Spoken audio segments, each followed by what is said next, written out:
মা বাপগুলো এখন স্বার্থপর, এটা মনে রাখ। মা বাবাও ওনার আগের মতো নাই। মা বাবাও তোমারে দুইয়া খাওয়ানোর বুদ্ধিতে আছে। এইটা হলো হিসাব। মা বাপের কথা হইল তুমি নামাজ পড়ো আর না পড়ো, তোমার আখেরাত থাকুক বা না থাকুক, পয়সা কামাই করো। সোজা কথা, হয় বিদেশ যাও, নাহলে বাইক কি করো থাইকা এলাকায় বা জিডাই হোক, টাকা কামাই করো। পয়সা কামাই করতে পারলে মা বাপের আর কোনো কি নাই, আলাপ সালাপ নাই। এই মা বাপ স্বার্থপর মা বাপ, স্বার্থপর মা বাপ। আমার ফতুয়া।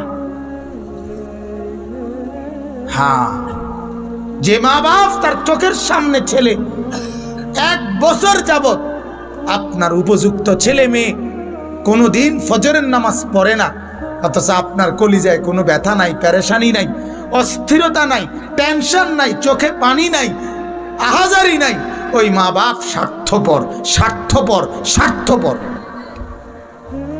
হ্যাঁ, আমি বললাম,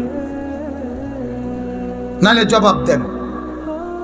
টার্গেট একটাই, ফুট পয়সা কামাও, বাইক বিল্ডিং করুন। তোর যেটা কইছে জমি এন বেচবো, টাকা পয়সা আগের থেকে বাইল করে না রাখলে আমরা যে কোনো সময় ফট করে বেচে লাইতো, চাইলে যদি টেহার মিল না থাকে তো মানুষের তে বেচে লাইব। কাজে টাকা রেডি রাও, তুই যা বিদেশ টেহা মিল করে রাখি, যাতে তোর যেটা কইলেই জমিটা কিনে লাইতে আরে। ঠিক কিনা বলেন না? হ্যাঁ, ভিট বাজারের ভিট কথা কইয়া রাখছে, টাকা রেডি রাখিস, কইবার লক লক টাকা পাঠাইবি যাতে ভিটটা কিনতে পারে। এই টার্গেট শুধু কি দুনিয়া, টার্গেট শুধু কি?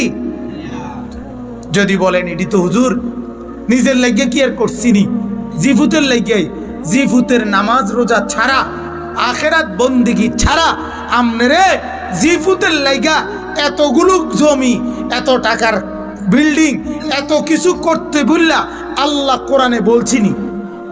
কথা বলেন না কেন? নবীজি আপনাকে বলছিনি? তো আপনি কাঁদতে বুদ্ধি লইয়া এই মেহনতটা করতেছেন?